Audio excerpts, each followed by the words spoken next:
2025 has been a very interesting year for me, specifically with reading. I feel like it's the year that I really got back into reading. So welcome back to the channel. Obviously you already know that I'm going to be going through my 2025 reading wrap up, my favorite books from the year, my least favorite books from the year, I'm going to be brutally honest, and then some of my reading stats for 2025.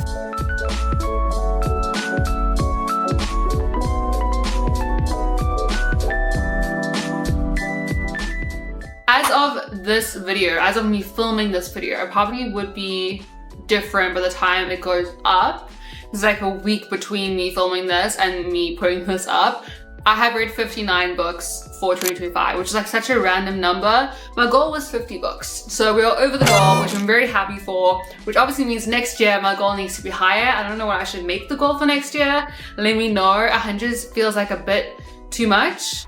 But I'm planning on doing the hardest reading challenge you'll ever do version 2 next year. So maybe that will end up pushing me to get to 100. Who knows? Maybe I should make 100 my book goal for next year. I'm still a little bit undecided, but I'm currently sitting on 59 books for 2025. Like I said, I'm pretty sure that will change by the time this goes up. Will probably be like 60 or 61. I'm reading a bit slower now towards the end of the year because I already know I hit my goal. So I'm like not trying to chase anything. I'm not trying to read my books super fast. So it's been like a really relaxing reading time, especially with it being December. I haven't really been doing much. I actually think I'm going to start with my reading stats for 2025. I think it'll make a little bit more sense than when I go into the other books. I've been using Storygraph. It's an app on my phone. You can also use the website itself. It's free to use. It's just the one that I really like, so that is the one that I choose to use. Like I said, as of now, it says I've read 59 books and 26,783 pages, which I don't really know how to gauge that, but I do know a lot of the books I read were fantasy books, and those are usually longer than 400 pages, so it kind of makes sense in that regard. My average time to finish a book was 5 days, which is kind of slow, but again, I knew I had 50 books, I knew I had time. Realistically, I was on track for stuff, but I think it's just those chunky fantasy books. If you work a full-time job and then also try to do other things throughout your life, those books take time. They're fun, but they take time. I love seeing the moods and the paces as well. Like the moods, it says, I'm gonna have to put a screenshot on screen. It's the highest one was emotional, which again, fantasy books make so much sense. Next was adventurous, then dark, then funny, then lighthearted, mystery, tense, hopeful, and then it goes down from there. But like emotional and adventurous are my highest ones. High fantasy adventure books, it's very on track. Pacing, most of my books were in the medium pacing. Some, like 5% of them were slow. That's interesting because I found quite a few of them to be slow, which we'll get to with my least favorite books, but apparently they're not actually classed as slow pacing books. I just found them that way. 54% of my books were in the page range from 300 to 499 pages. 37% were 500 plus. And only 8% were below 300. So a lot of them were bigger, chunkier books, which I think makes sense why it took me longer to read. I love seeing the genres. Apparently a lot of them are classed as romance. I read a lot of romantasy than it was fantasy because it would be more fantasy. However, this is the year that I started reading rom-coms and I actually really enjoyed rom-coms thanks to Catherine Sansa that got me into it. And I also now really enjoy Emily Henry and Allie Hazelwood, and a couple that I read every now and again from book club, but those are my main rom-com books. Ooh, my most read authors. Okay, Jennifer L. Armentrout, I think that's how you say her name. That makes sense because I was reading the From Blood and Ash series, which has so many books, and then started reading the prequel series as well, and I haven't even read the final book yet. It's taking me so long. There's so many books in that series. It is worth it, but they're long and they're chunky, and you kind of get into this rut of wanting to move on to another book series. You just want something fresh, so you start to lag in reading it, even though it's a good book. It really drags you down sometimes. But she was my most read author for 2025. My star ratings, my average rating for the year was 3.85 stars, which is really interesting. I only ever give like 3, 3.5, or 4. I don't usually go to like 3.75. I find it more difficult for my brain to like nail it down, although lately I have been making more of those like in between star ratings, but I don't often do it, so obviously the average is really interesting. How many 5 stars did I have this year? I had 11 5-star books, which out of 59 books is quite a lot, but I could have been really generous. So I don't know, I feel like my taste has changed with Envy. I've gotten more fussy, and the more books you read, the fussier I was getting. So I think that maybe it would change now if I look back at some of them, but I still feel like 11 is a really good number there. So I feel like it's a really good segue into my favorite books of 2025. What did I end up on rating a 5-star? Now, actually a lot of these when I scroll through them are those rom-coms. I think they were just such breaths of fresh air after a hectic fantasy that I just really enjoyed them. I found myself giggling, kicking my feet. I really liked it. I see that I rated Check and Made by Ali Hazelwood as a 5-star. I actually don't feel that way anymore. I think I'd probably put it as a 4-star now. At the time, I think it was near the beginning of the year, I rated that as a 5-star. Problematic Summer Romance, also by Ali Hazelwood, I also rated a 5-star. I still feel that way. I really, really enjoyed that book. I loved it. I had so much fun reading it. There's quite a few Ali Hazelwood books on here. The other one is also The Love Hypothesis, which I still really enjoyed. I actually might take it down to like a 4.75. It's just like some scenes in there were a little bit cringy, but otherwise I just really enjoyed that book. I think a 5-star for me is something that I enjoy fully and can't stop thinking about. If I can't stop thinking about it and I would pick it up in a heartbeat, then it's a 5-star. Then of course from Blood and Ash, the actual first book from Blood and Ash by Jennifer L. Almentright, that is a 5-star. I had so much fun reading that, got me into the whole thing. I did not think it would be as big as it is now.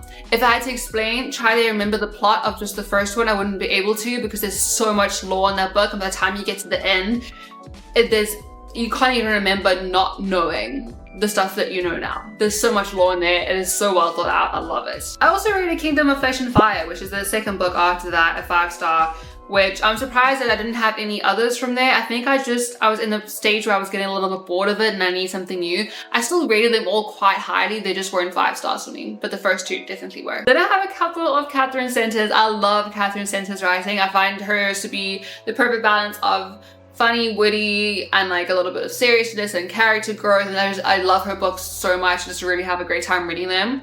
So for them, I have The Rom-Commers, The Bodyguard, and The Love Haters. I loved it. I loved all of them so much. I can't wait for another Catherine Center book. I also have one Emily Henry book on here. I think I've only read like 3 Emily Henry books. I still plan on reading more. I just don't know where or which ones to read. And you know which ones you think would be great. I did read A Great Big Beautiful Life, I think that's what it is, that came out this year. That was fine. It wasn't a 5-star. It was like that was the first Emily Henry book that I actually read. I can't even say her name properly, Emily Henry.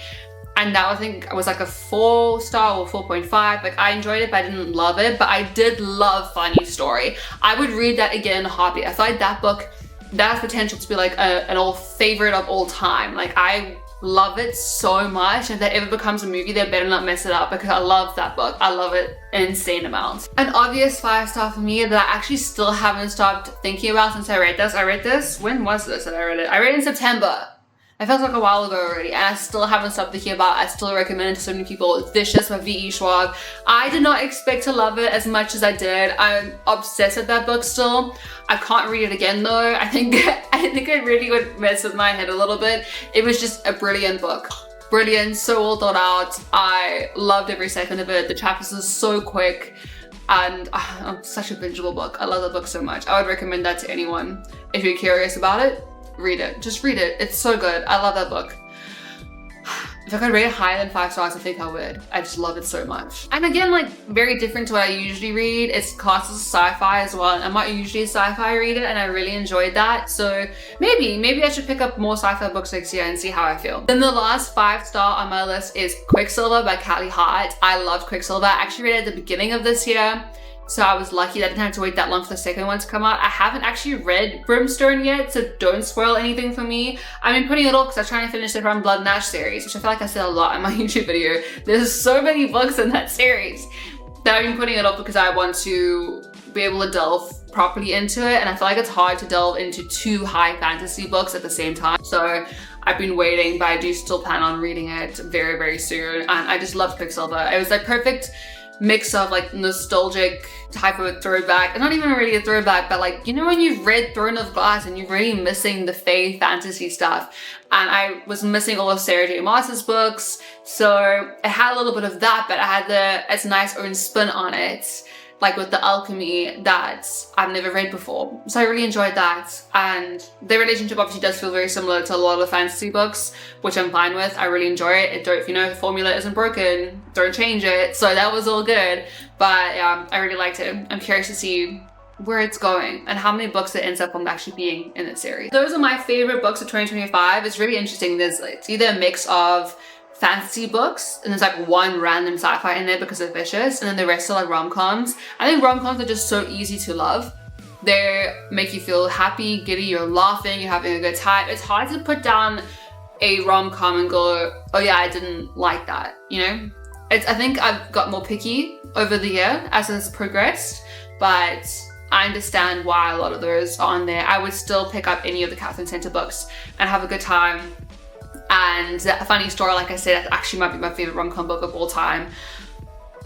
I love the book. I'm gonna have to reread that again at some point because I just enjoyed it so much. Then my least favorite books of 2025. And again, these are just my opinions. It's just how I felt about the books. Like some of them, I can understand why some people enjoy them. I just personally didn't. So if one of these books are on here that you actually really like, don't take it personally. It just wasn't for me at that time. And who knows, maybe if I read it at a different time in my life, I maybe would have liked it. But for this year, I did not. I read A Touch of Darkness by Scarlett St. Clair. It's supposed to be like a Hades Persephone type book. I did not like it. I rated 2.5 stars. Actually, all the books I'm about to mention, all 5 of these books are 2.5 stars. I was being nice. When I rated them at 2.5 stars, I just really did not enjoy them. I'm also like one of those people that doesn't really like to DNF something, just I really feel like I've put time into it. I want to be able to finish it and tick it off. And also, who knows, maybe something happens in the book that ends up changing my mind. Wasn't the case with this one, unfortunately. I gave it the extra 5 because I was like, you know what, the writing isn't terrible. They can tell like they know how to write. I found it to be very cheesy, very corny. I did not like it. I didn't feel like there was any depth to it. There was nothing about it that made me want to come back and read it. It was just like, I really had to push myself to finish that book. Then A Favorite Daughter by Morgan Dick. I know a lot of people like this book. I just couldn't. I couldn't deal with it. I hate watching characters make silly mistakes again and again and again and again, and like there's no light at the end of the tunnel. I just can't do that to myself. It makes sense because it's contemporary fiction, and I only read it because it was a book club book. I don't usually pick up contemporary fiction for this reason because it's supposed to be like real life people, right? But I don't go into books for that. I go into books for escapism. I don't want to see a real life person making 1,000 mistakes and being dumb and inconsiderate and selfish. Like, they just had terrible qualities as characters, and none of them were likable to me. I just did not enjoy that book. Then A Good Material by Dolly Alderton. Unfortunately, also a book club book. There were just some this year that I did not enjoy. I enjoy book club because it makes you read books that I wouldn't usually pick up, but sometimes it's a hit or miss. And I just did not find this one funny. It's also supposed to be contemporary fiction, so it does make sense, but it's also supposed to be funny. It is supposed to be a comedic book. I did not find it funny. I didn't find the characters, or maybe like a little bit relatable, but I just didn't find them funny. It's supposed to be funny and I just didn't have a good time. I just didn't enjoy it. I just didn't find myself gravitating towards it. And like, maybe again, if I read it at a different point in time, I just don't think I'm the target audience for that book. And then that's the only reason. Now, the writing was fine. I just don't think that I'm the target audience for that storyline. King of Envy by Anna Huang, I'm not entirely sure. Actually, looking back, would rate this book lower now. Lower than a 2.5. I'd maybe rate it like a 2 or even a 1.5. If I'm being completely honest, I hated that book. I really hated it. I unfortunately just did not like it. I didn't like the story, I didn't like the characters, I found the romance to be like really cringe. It didn't make a lot of sense to me. It just felt like reading a Wattpad book. And I mean that in the nicest way. Like, I could never write a book. I could never do what these authors do. So I'm not going in there and like critiquing their writing. It's just the way it felt, like the way that the story felt. I just did not enjoy that story, and I will never pick up any other books from that series ever again. Yeah, it was not it for me. The characters felt very two-dimensional. The whole storyline felt like pushed. It was a lot of like forced interaction, and I did not enjoy that. This one is on my own doing. I was reading the Wolf Girl series. I decided to try it out because it looked like a fun little series. And you know what? I actually did enjoy the series. It is a little bit of a cringe series, but it was quick. I enjoyed it. I just needed something lighthearted to get through. I have a third book in the series, which is called Alpha Girl. Listen, the titles of these books are just really interesting. I could not get through that one. I can't remember why. I just remember being very slow and nothing much was really happening, and I was just really struggling to get through it. I'm like, this isn't really what I signed up for. Like, the first book was really fun, and then from there kind of just like went downwards. Nothing was happening in this third book. I didn't feel like it was necessary. The other books at least had stuff like to push the story along. I just did not enjoy this one at all. Then I have one book rated the lowest for my 2025. I rated it a 2-star. And again, it's nothing to do with the author's capability to write. I could tell they knew how to write. I know for some people absolutely love this book. I could not stand it. It was Bunny by Mona Awad. Am I entirely sure? I'm so sorry if I'm butchering that name. I did not enjoy that book. I did do research afterwards to see if I was like misunderstanding it. I understood the book perfectly well. I see that there's like a lot of nuance to it, a lot of deeper meaning, and it's supposed to be like psychological. Like I get that. I saw it, I understood. I just did not enjoy it. I don't think it was ever a book that was meant for me. So I just didn't like it. It was a 2-star for me. And I know like literally I knew someone else who loved the book, and I was just like, I couldn't connect to it. I just didn't have a good time. It's also classed as a horror, and at no point did I feel like it was... I'm a wuss when it comes to horror, so I thought that reading a book horror would be like really difficult for me. I didn't find any of it to be like themes of horror except for gore. Like the gore was supposed to be like is classed as horror, and I watch and read fantasies. People get their hearts ripped out. So like that gore wasn't that gorish to me, and I just didn't enjoy it. I found it to be really boring. I found it to be like really strange. I just didn't have a great time reading it. That being said, I'm always open to try books even if I don't necessarily know if I'm gonna enjoy them or not. I think it's worth it. It's worth giving them a shot, because who knows, one might surprise me. Like I would never have thought to pick up Fishes because it's classed as a sci-fi, and I absolutely loved it. So you never know. So for 2026, like I said, I will be doing the hardest read challenge you've ever done. Version 2, I think it's called. I'll put the information on the screen about who made it. I've never done the first one, but I know that the second one is I have to obviously jump onto the newest version. And I'm gonna doing it from January to December. That's just the timeline that works best for me. I'm so excited. I picked my reading journal. I can't wait to challenge myself. I read different things in there, and I'm just really, really looking forward to it. So expect some little reading updates and maybe challenge videos with that one. And if you're doing the challenge, or even if you just have books that you'd really recommend based off of what you've seen me talk about that I really like, please do put them down below. I have an ever-growing TBR list, and I love adding things to them. It's like adding things to your cart, because you're adding books to your TBR and I actually get to read them. So I would love to add more books. Please let me know what your favorites are that you think I would enjoy, or even ones that you go, hey, I don't know if you will enjoy this, but I really liked it and maybe you should give it a shot. I'd love to add it. So this is my little mini 2025 reading wrap up. I had a lot of fun actually looking through it. I forgot about some of those. I thought a lot of them I actually read last year, because all the years start to blend together, but it was this year. So it's really interesting. It's also interesting to like, as you look at the book, you remember what the story's about and how you felt while you were reading. I love how awesome that is, that reading just does that to you. But if you enjoyed this, please don't forget to subscribe and hit the bell icon to get notified whenever I post a new video. I do also post a lot of videos on Instagram and TikTok that are different to here, so the links to those are down below. And also don't forget to give me any of your reading suggestions for my TBR. I would love to add some of your books to it. I do post a long form YouTube video every Saturday, so keep a lookout for that. I hope you guys have a lovely rest of your weekend. Until next time, bye.